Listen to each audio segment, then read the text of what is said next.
और मध्य प्रदेश विधानसभा के मानसून सत्र का तीसरा दिन है आज, जहां सदन के भीतर और बाहर सियासत पूरी तरह गर्मा गई है। पहले दिन यूसीसी का विरोध और दूसरे दिन कफन ओढ़कर प्रदर्शन के बाद कांग्रेस विधायकों ने नीट पेपर लीक और दिल्ली में छात्रों पर हुए लाठीचार्ज के विरोध में काली पट्टी बांधकर प्रदर्शन किया। सदन में सत्ता और विपक्ष के बीच तीखी झड़प के आसार हैं। दूसरी ओर बीजेपी ने भी आक्रामक रुख अपनाते हुए भोपाल स्थित कांग्रेस कार्यालय के घेराव का ऐलान कर दिया है।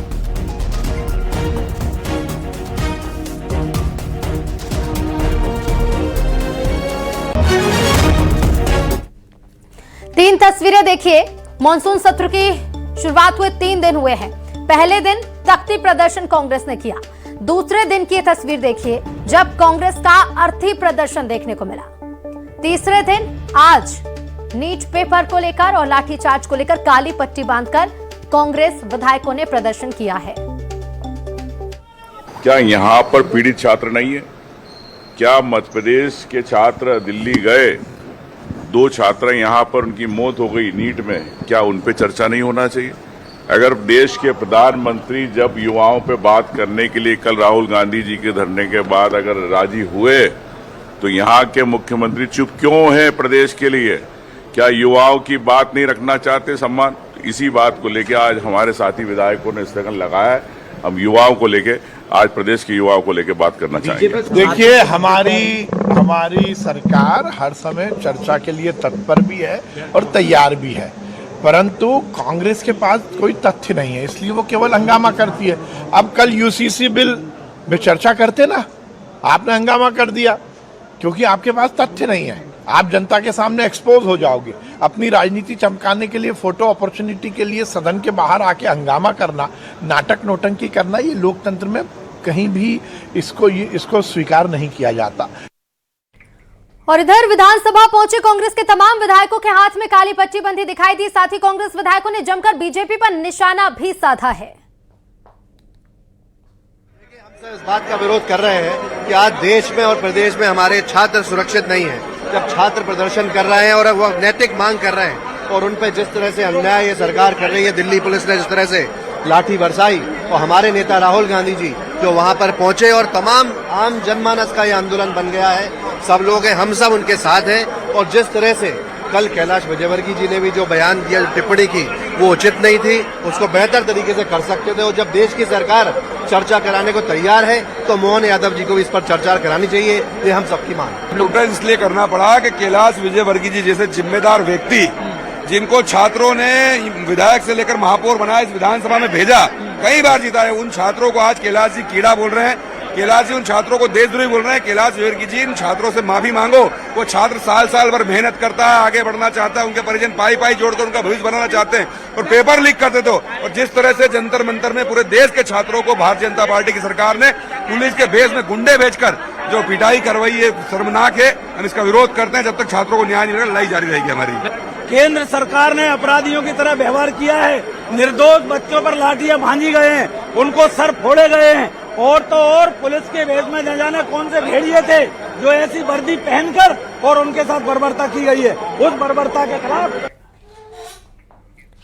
और इधर कांग्रेस के आरोपों और प्रदर्शन को लेकर बीजेपी ने पलटवार तेज कर दिया है। कैबिनेट मंत्री इंदर सिंह परमार के साथ विधायक उषा ठाकुर ने कांग्रेस पर भी हमला बोला है। तो लगातार कांग्रेस के आरोप और प्रदर्शन जिसे लेकर अब बीजेपी की तरफ से भी पलटवार किया गया। कांग्रेस केवल नौटंकी कर रही है। कांग्रेस जिस प्रकार के व्यवहार कर रही है और गलत नैरेटिव करने की कोशिश कर रही है, हम अपनी तरफ से जो सही तथ्य है वो समाज के सामने और देश की जनता के सामने लाना चाहते हैं। ये सब लोकतंत्र की अनिवार्य प्रक्रियाएं हैं। विपक्ष अपना धर्म निभा रहा है। आरोप लगा रहे कि कैलाश जी ने कीड़ा करा छात्रों को, सब निरर्थक। और हमारे सहयोगी वासु लाइव जुड़ गए। वासु, 3 दिन हो चुके हैं मानसून सत्र की शुरुआत के साथ, लगातार प्रदर्शन और आरोप कांग्रेस की तरफ से लगाए जा रहे हैं, लेकिन अब इसके जवाब भी बीजेपी की तरफ से मिल रहे हैं। पलटवार भी खूब किया गया।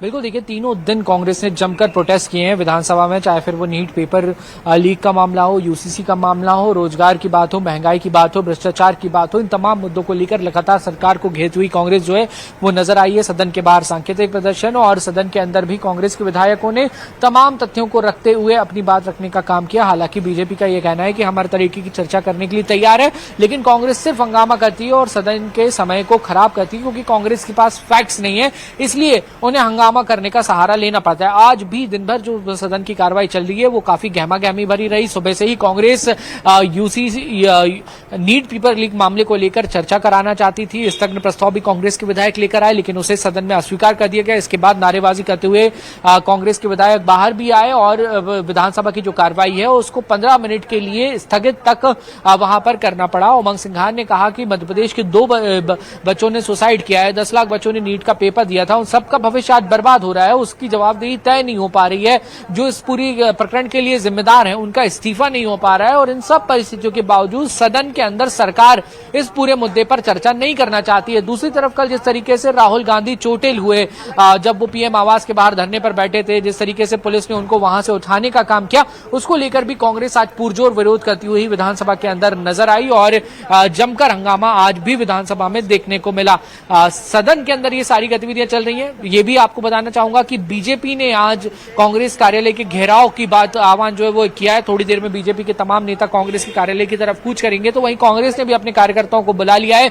तो एक बार फिर बीजेपी कांग्रेस के जो कार्यकर्ता हैं वो इस पूरे मामले को लेकर आमने सामने हो सकते हैं। तो एक बड़ा सियासी बवाल इस वक्त मध्य प्रदेश में विधानसभा के अंदर से लेकर बाहर सड़कों तक नजर आ रहा है, चाहे फिर वो मामला नीट पेपर लीक का हो या फिर राहुल गांधी के पीएम आवास के सामने दिए गए धरने का। जी बिल्कुल, और ये जो प्रदर्शन का दौर, पलटवार का दौर चल रहा है, ये कहां तक पहुंचेगा और इसका क्या कोई रिजल्ट होगा, इस पर भी सबकी नजरें हैं, क्योंकि प्रदर्शन से कुछ हासिल नहीं होना है, ये कांग्रेस खुद कह रही है, लेकिन उसके बावजूद लगातार इस तरह के प्रदर्शन। बहुत शुक्रिया वासु आपका जुड़ने के लिए और जानकारी के लिए।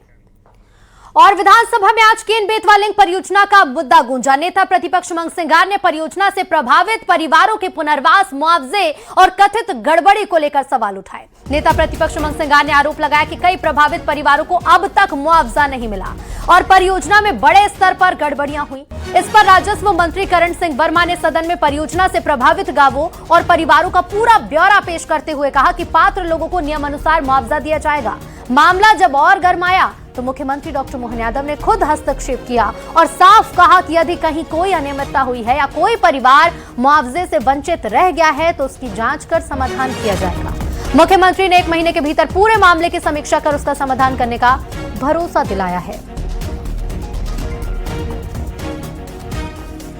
और विधानसभा के मॉनसून सत्र में आज प्रश्नकाल के दौरान कई अहम मुद्दे सदन में गूंजे। शिक्षकों की ई अटेंडेंस से लेकर आदिवासियों की जमीन के ट्रांसफर तक विपक्ष ने सरकार से सीधे सवाल किए।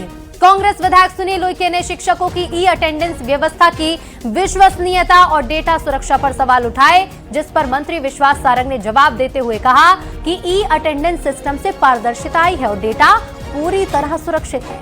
वहीं आदिवासी क्षेत्रों में जमीन ट्रांसफर का मुद्दा भी सदन में उठा। विधायक हीरालाल अलावा ने नियमों का हवाला देते हुए सवाल खड़े किए, जिसके जवाब में राजस्व मंत्री करण सिंह वर्मा ने जांच और कार्रवाई का भरोसा दिया है।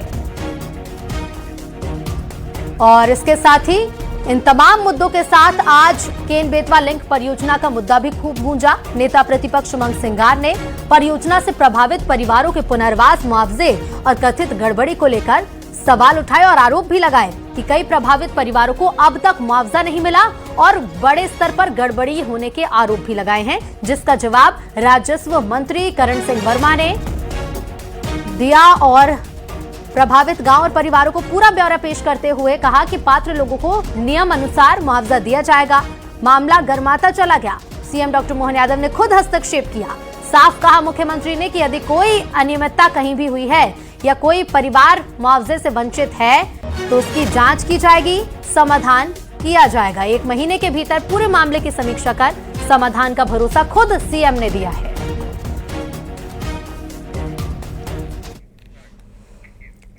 और अब बात इंदौर की करेंगे, जहां नीट मुद्दे पर छात्रों का आंदोलन 22वें दिन भी जारी है। भंवरकुंआ चौराहे पर छात्र लगातार प्रदर्शन कर रहे हैं। युवा न्याय पदयात्रा निकालने का छात्रों ने ऐलान कर दिया है। कोचिंग छात्रों की भागीदारी से आंदोलन तेज हुआ।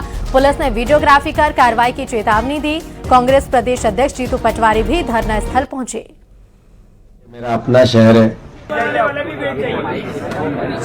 बैठ जाइए, सबको दिखा दीजिए।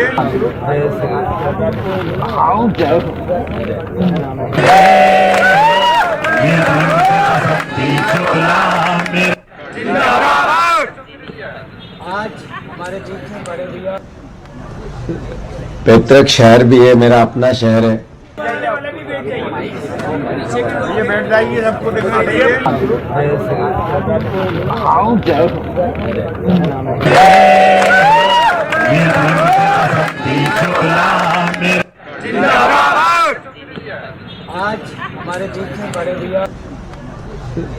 पैतृक शहर भी है, मेरा अपना शहर है। ये बैठ जाइए, सबको दिखा दीजिए।